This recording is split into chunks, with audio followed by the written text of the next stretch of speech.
3000 police নিয়ে, পিসির police বাহিনী নিয়ে অনেকেই অনেক কিছু করে। ফার্স্ট জেনারেশন, লড়াই করো, করে তারপর বলো পারবে না। তো আমি যা মিডিয়ায় দেখতে পেয়েছি তাতে করে ওই বক্তৃতাটা দেখাচ্ছে আর বলছে ওই মোটামুটির সবচেয়ে বেশি উস্কানি দিয়েছে। আর যত না দেখছি বিজেপি, এখন তো ভাইপো দেখছি বেশি পাকিস্তান নিয়ে কথা বলছে। যে আর কিছুদিন পরে বিধানসভা ভোট, প্রতিটা দলই তাদের নিজেদের মতো করে প্রস্তুতি শুরু করেছে। আর অন্যদিকেই দেখা যাচ্ছে এই রাজ্যে বিধানসভা ভোটের আগে এসআইআর এর ফলে প্রচুর মানুষের নাম বাদ পড়েছে ইতিমধ্যে। যাদের নাম বাদ পড়েছে তারা কি এই বিধানসভা ভোটে কোনোভাবে ভোট দিতে পারবেন? আমরা কথা বলে নেব অ্যাডভোকেট সব্যসাচীদার সঙ্গে। দাদা, সবার আগে ইবেলা বাংলাদেশ। আমরা দেখলাম কাল রাতে একটি সাপ্লিমেন্টারি লিস্ট বেরিয়েছে যেখানে সব লিস্ট মিলিয়ে প্রায় 91 লক্ষ মানুষের নাম্বার।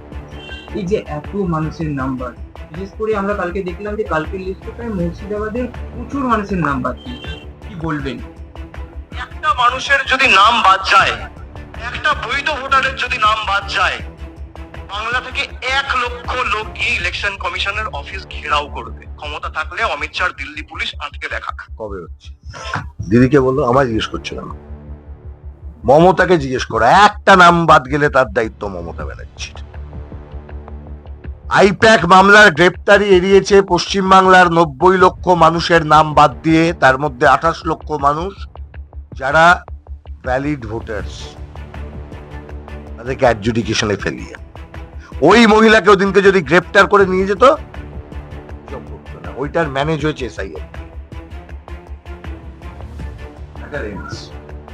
এই আমরা দেখলাম অভয়ের মা, যে কিনা হচ্ছে বিরোধী দলের প্রার্থী হওয়ার পরেই তিনি বলছেন নাকি সিপিআইএম নাকি ওনার মেয়েকে নিয়ে ভোটের করছে। কি বলবেন এটা? আমি কোনো ভিকটিম সম্পর্কে কোনো মন্তব্য করি না, কোনোদিন করিনি, আজও করব না, ভবিষ্যতেও করব না। একজন প্রার্থী হিসেবে তিনি লড়াই করছেন, করুন। আমি বিশ্বাস করি অভয় আন্দোলনে পশ্চিমবাংলায় এই যে হাজার হাজার লক্ষ লক্ষ মানুষ রাস্তায় নেমে এসেছিলেন, তারা কোথাও না কোথাও তাদের নিজেদের যন্ত্রণার সঙ্গে ওই ঘটনাটির একটা মিল খুঁজে পেয়েছিলেন এবং একটা সাহস অর্জন করে তারা রাস্তায় নেমেছিলেন। ইন্ডিভিজুয়াল একটি ঘটনা নিয়ে তারা রাস্তায় নামেননি। অবশ্যই ইন্ডিভিজুয়াল ঘটনা, সমস্ত ঘটনা সবটাই তদন্ত চাই, এবং এই তদন্ত যতটা পশ্চিমবঙ্গের পুলিশ, মমতা ব্যানার্জির পুলিশ নষ্ট করেছে, ঠিক ততটাই নষ্ট করানো হয়েছে সুপ্রিম কোর্টের তৎকালীন প্রধান বিচারপতি ডিওয়াই চন্দ্রচূড় এর ইন্টারভেনশনে।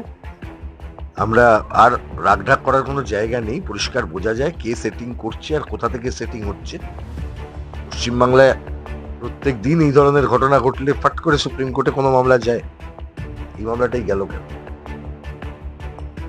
ডিওয়াই চন্দ্রচূড় এইখানে দালালি করেছিলেন অভয়া মামলায়, একদম পরিষ্কার কথাটা বলছে। নাও এখন সিচুয়েশনটা হয়ে গেছে, ভাই দালালি করলে তাকে দালালি বলতেই হবে। ভাই দালালকে যদি আমি এখন ভগবান বানিয়ে দিই হবে না, দালালকে ভগবান বানিয়ে দিলে তো হবে না। জাজমেন্ট দেবে, নাম লিখতে সাহস পাবে না, তোমায় দালাল বলবো না, তোমায় ভগবান বলবো।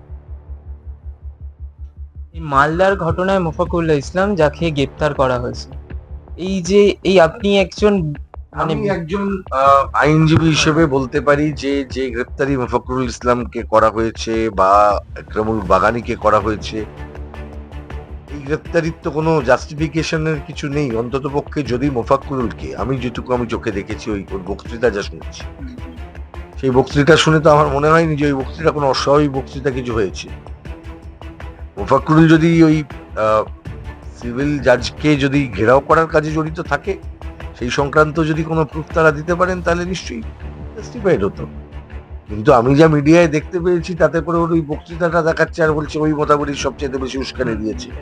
আর যত না দেখছি বিজেপি, এখন তো ভাইপো দেখছি বেশি পাকিস্তান নিয়ে কথা বলছে।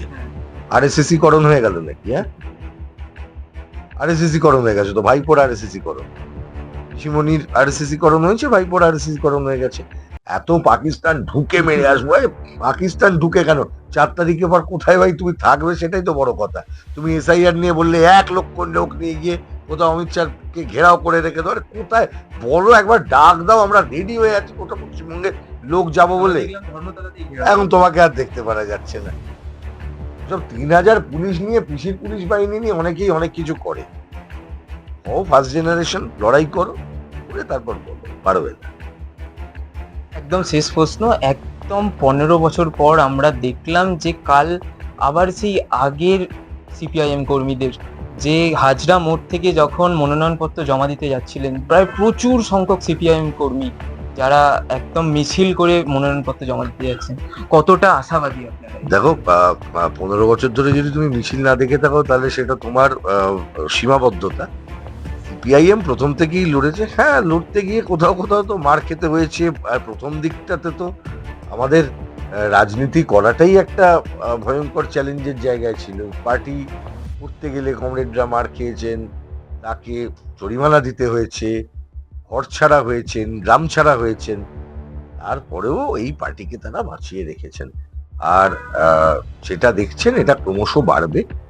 কমিউনিস্ট পার্টিকে মুছে ফেলা যায়নি পৃথিবী থেকে, কারণ কমিউনিস্ট পার্টি হচ্ছে বিপ্লব করার জন্য এই পার্টির জন্ম। একটা ভোটে জিতে বা ভোটে হেরে কমিউনিস্ট পার্টির অস্তিত্ব নির্ভরশীল হয় না। পশ্চিমবাংলার মানুষ সিপিআইএম কে শূন্য করেছিলেন। শূন্য হওয়ার পর 21 থেকে 26 পশ্চিমবাংলায় কি হয়েছে সেটা মানুষ দেখেছেন। আমি বিশ্বাস করি যে মানুষ আমাদেরকে মুছে দিয়েছিলেন সেই মানুষই আবার ইতিহাস তৈরি করবেন। একটা কথা মনে করিয়ে দিই, 72 সালে নির্বাচনে সিপিআইএম এর 12-13 জন বোধহয় তখন জিতেছিলেন, ওই ভোটের পর 5 বছর সময় 72 থেকে 77 বিধানসভায় বামপন্থীরা অংশগ্রহণ করেনি। আমাদের পজিশন ছিল আমরা বিধানসভায় যাইনি, কারণ এই নির্বাচনকে আমরা মান্যতা দিইনি। তারপরে 77-এর রেজাল্ট আপনারা জানেন। সেই নির্বাচনে আমাদের পার্টির না ছিল কোনো সংগঠনের জোর সেই সময়, আর না ছিল আমাদের সব বুথে এজেন্ট দেওয়ার ক্ষমতা। আসল ক্ষমতা হচ্ছে মানুষ। মানুষ যখন নামবেন, মানুষ যখন মনে করবেন, তখন অটোমেটিক্যালি পরিস্থিতির বদল সম্ভব হবে। জ্যোতিবাবুর ওই কথা, মানুষ ইতিহাস রচনা করেন, আর কেউ না। সুতরাং এই ভরসাটা রাজনীতির মূল ভরসা হওয়া উচিত। এই ভরসা রেখেই কাজ করে যাওয়া উচিত। কি হবে না হবে দেখা যাবে, 4 তারিখ দেখা যাবে। না আমি বলবো 4 তারিখে এই হবে, ও বলবে 4 তারিখে ওই হবে, কি ভোটটাকে ভোট হিসেবে দেখো। ওই ভোটটাকে ওই যুদ্ধ আর ওই কে নেতা হবে এই ধরো না। তোমার কি উন্নতি হবে, তুমি যে কাজটা করছো সেই কাজে মজুরি বাড়বে কিনা, তোমার বোন যে পড়াশোনা করতে যাচ্ছে সে পড়াশোনা করে একটা চাকরি পাবে কিনা, তোমার বাবা যে কারখানায় কাজ করতেন কারখানাটা বন্ধ হয়ে গেছে সেই কারখানাটা খুলবে কিনা, তোমার পাশের বাড়ির বৃদ্ধ মানুষটা তার ওই বিধবা ভাতাটা ঠিক সময় পাবেন কিনা, বা তার জন্য ওই বিধবা ভাতার সামান্য টাকা থেকে আবার একটুখানি টাকা, যত সামান্য টাকা আবার তৃণমূলের নেতাকে কাটমানি দিতে হবে কিনা। এইগুলো তো মানুষের সমস্যা। এই সমস্যাগুলোকে নিয়ে রাজনীতি হওয়া উচিত। রাজনীতিতে পাকিস্তান ঢুকে মেরে আসবো, ও বলছে আমি একে দিনে, কি হবে এটা করে? এবারে কিছু হবে না। দুটো মুখের লড়াই বানিয়ে দিও না, যে জিনিসটা আমাদের অনেক ক্ষতি করে দিয়েছে। দেখতে পাচ্ছ তো গোটা দেশের অবস্থা। আজকে ভারতের বিদেশ নীতি খুব খারাপ। কি অবস্থার মধ্যে পড়ছে বলো?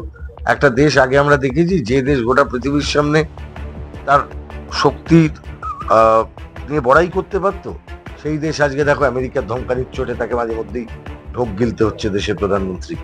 দেখতে পাচ্ছ তো পরিস্থিতি। আমাদের দেশের পশ্চিমবঙ্গের কথা শুধু আলাদা করে কেন, গোটা দেশটাই তো এইরকম ভাবেই যাচ্ছে।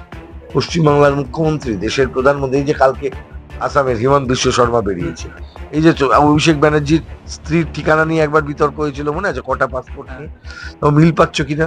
হিমন্ত বিশ্ব শর্মা স্ত্রীর কটা পাসপোর্ট কংগ্রেস অভিযোগ করেছে, মিল পাচ্ছ তো, কিন্তু কোনো মিডিয়ার কিন্তু ওই রেফারেন্সটা দিচ্ছে না।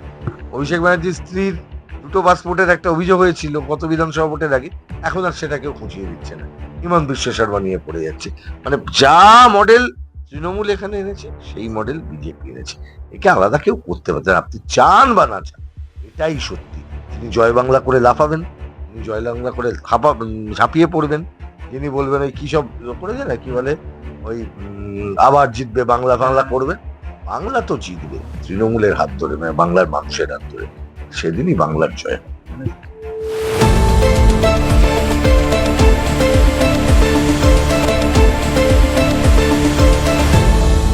আপনারা দেখছেন এই বেলা বাংলা, শিরোনামে সবার আগে।